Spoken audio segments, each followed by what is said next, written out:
So March is the time that you can finally get your snips out and start cutting back last year's growth of your perennials. So when you can see that lush new growth at the base of the plant, you can now be cutting off your dead stems.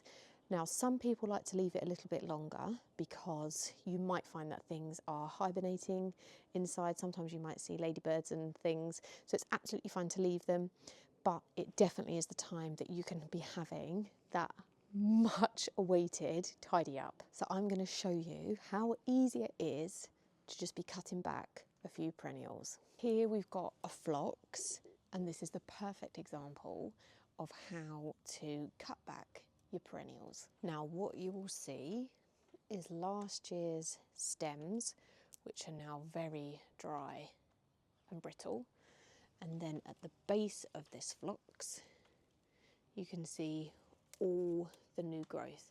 I mean, you don't even need snips with this because they're so brittle. You could even just literally pull them off.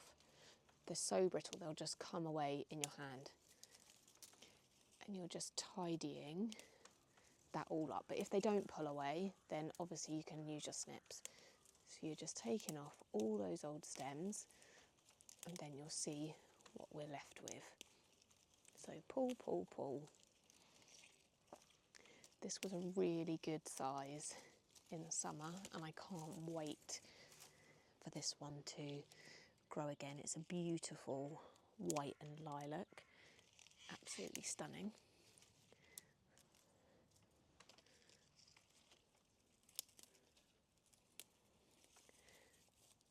You'll see how much tidier it looks, and it really changes the look of your garden when all the dead stuff is gone. It just really looks like we're ready for spring. Right, there we go, look at that.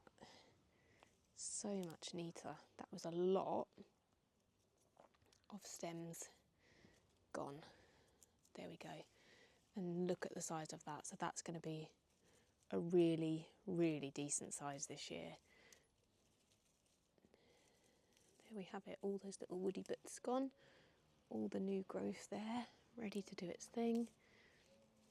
And then probably by this time next month, I will be adding in the support so that it's got something to grow through, and so that it's going to grow nice and tall and straight.